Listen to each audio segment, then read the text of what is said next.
En 2013, le monde entier découvre une affaire qui, encore aujourd'hui, reste l'une des plus dangereuses et mystérieuses de l'histoire moderne. Une affaire qui mélange sordide, horreur pure et une dose de paranormal si troublante qu'elle continue de hanter tous ceux qui osent s'y être intéressés. L'affaire Elisa Lam, une étudiante canadienne de 21 ans retrouvée morte dans le réservoir d'eau potable du tristement célèbre Cecil Hotel à Los Angeles, après avoir disparu pendant plusieurs jours.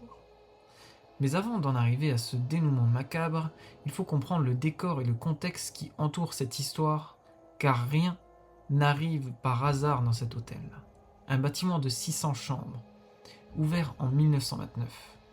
Autrefois symbole de luxe, mais rapidement tombé en décrépitude, au point de devenir un refuge pour toxicomanes, sans-abri et criminels, au cœur du quartier le plus glauque de Los Angeles, Skid Row. Une zone connue pour ses overdoses, ses agressions, ses meurtres et son atmosphère de cauchemar urbain permanent. Le Cecil Hotel est un lieu maudit où des dizaines de personnes se sont suicidées, en sautant par la fenêtre ou en avalant des produits chimiques, où des corps ont été retrouvés dans des chambres après des overdoses sanglantes, et surtout un lieu qui abritait certains des pires monstres de l'histoire, comme le tueur en série Richard Ramirez, surnommé le Night Stalker, qui y séjournait dans les années 80 en montant dans sa chambre après avoir commis ses crimes macabres, couverts de sang, sans que personne n'ose l'arrêter. Ou encore Jack Unterweger, un autre tueur en série autrichien, qui choisit lui aussi cet hôtel comme repère. Bref, un décor digne d'un film d'horreur, mais bien réel. Et c'est dans ce lieu que la jeune Elisa Lam décide de séjourner en janvier 2013 lors d'un voyage en Californie. Voyage qu'elle documente sur son blog et son Tumblr, avec un ton naïf, rêveur et parfois mélancolique, laissant apparaître des pensées sombres, des questionnements existentiels et une vulnérabilité touchante. Le 26 janvier, elle arrive à Los Angeles et s'installe au Cecil Hotel. D'abord dans une chambre partagée avec d'autres clientes, mais rapidement ses colocataires demandent à l'hôtel de la déplacer seule, parce qu'ils trouvent son comportement étrange, incohérent et dérangeant. Quelques jours plus tard, le 31 janvier, elle est vue pour la dernière fois dans une librairie proche de l'hôtel, où la vendeuse racontera plus tard qu'Elisa semblait nerveuse, agitée, mais aussi préoccupée par ses achats, notamment des livres qu'elle voulait ramener à ses proches, comme si elle préparait un retour. Le soir même, elle disparaît. Sa famille, restée au Canada, s'inquiète immédiatement, car Elisa appelait ses parents tous les jours. Et cette coupure soudaine est alarmante. La police est prévenue et une enquête est ouverte. Des affiches avec son visage sont placardées dans le quartier. Mais aucune trace, aucune piste. Jusqu'à ce que la police décide de diffuser, le 13 février, une vidéo capturée par une caméra de vidéosurveillance de l'ascenseur de l'hôtel. Vidéo qui deviendra virale par la suite et fera exploser l'affaire sur internet. Une vidéo qui glace le sang de quiconque la regarde, car on y voit Elisa seule dans l'ascenseur, appuyant frénétiquement sur plusieurs boutons, comme si elle essayait de s'enfuir. Puis, se cachant dans un coin, sortant, revenant, jetant des regards angoissés vers le couloir invisible pour la caméra, avant de faire des gestes étranges, presque comme si elle parlait ou négociait avec quelqu'un ou quelque chose d'invisible. Son corps se contorsionne. Ses mains dessinent des formes bizarres dans l'air. Puis, elle disparaît dans le couloir. Et l'ascenseur, qui semblait bloqué pendant toute la séquence, se remet alors à fonctionner. Comme si quelque chose avait voulu piéger la jeune femme dans ce moment précis. Internet explose, les théories s'enchaînent. Certains parlent de schizophrénie. Elisa souffrait effectivement de troubles bipolaires et prenait un traitement médicamenteux lourd. D'autres évoquent un prédateur qui la poursuivait et qui ne serait pas visible à la caméra.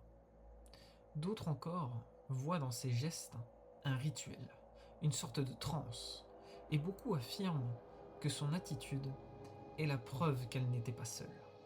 Mais alors, que s'est-il passé ensuite ? Le 19 février, après presque 3 semaines de disparition, les clients du Cecil Hotel commencent à se plaindre d'un problème avec l'eau. Elle a un goût étrange, une odeur infecte, une couleur sombre qui sort des robinets et des douches. Certains disent qu'elle est presque noire et qu'elle coule, faiblement, comme bloquée par quelque chose. Un technicien de l'hôtel monte alors sur le toit pour inspecter les réservoirs d'eau. Et c'est là qu'il fait une découverte macabre. Le corps nu d'Elisa Lam, en état de décomposition avancée, flottant dans le réservoir, avec ses vêtements retrouvés au fond. Comme si elle avait tenté de les enlever dans une panique désespérée.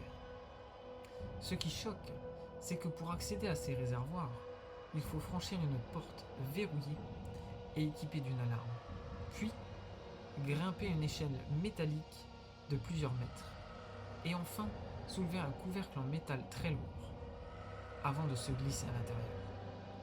Un scénario quasiment impossible pour une jeune femme seule, sans force particulière. Pire encore, les ouvriers affirmeront plus tard que le réservoir était refermé lorsqu'ils l'ont ouvert, ce qui implique qu'Elisa n'aurait jamais pu ressortir seule. Mais alors, qui ou quoi l'y a mise ? L'autopsie conclut officiellement une noyade accidentelle, aggravée par une absence de prise régulière de ces médicaments. Mais aucun signe de violence, ni de drogue, ni d'agression sexuelle n'est trouvé. Une conclusion qui soulève plus de questions qu'elle n'en résout. Car comment expliquer la vidéo de l'ascenseur ? Comment expliquer l'accès au toit ? Ou encore, comment expliquer la fermeture du réservoir ? Internet s'enflamme. Certains parlent de meurtre maquillé, peut-être par un employé de l'hôtel. D'autres évoquent des expériences paranormales. Le Cecil Hotel étant vu comme un bâtiment maudit. Et d'autres encore s'accrochent à des détails troublants. Par exemple, l'affaire ressemble étrangement à l'intrigue du film d'horreur japonais de 2005 Dark Water, où une mère et sa fille s'installent dans un immeuble délabré, où l'eau des robinets devient noire à cause du cadavre d'une jeune fille retrouvée, devinez dans le mille, dans le réservoir d'eau sur le toit. La ressemblance est trop frappante pour ne pas alimenter les théories du complot. Certains internautes vont même plus loin en liant l'affaire à une épidémie de tuberculose qui frappait Skid Row à la même époque, et dont le test médical portait un nom incroyablement troublant, Lam Elisa. Une coïncidence statistiquement improbable et qui alimente les fantasmes les plus sombres. À ce jour, l'affaire Elisa Lam reste classée comme un accident. Mais la vidéo, le contexte et les incohérences font qu'aucune théorie n'a réussi à calmer la fascination morbide qu'elle exerce. Chaque année, de nouveaux youtubeurs, enquêteurs amateurs et chasseurs de fantômes se rendent au Cecil Hotel, qui a depuis fermé ses portes, pour tenter de percer ce mystère. Mais une question persiste. Dérangeante et terrifiante, qu'a vraiment vu Elisa Lam ce soir dans l'ascenseur ? Qu'est-ce qui l'a poussée à s'enfuir vers le toit ? Et surtout, qui ou quoi l'a enfermée dans ce réservoir d'eau où des centaines de clients ont pu manger et pris leur douche pendant des jours sans se douter une seconde qu'ils partageaient l'intimité macabre d'un cadavre en décomposition ?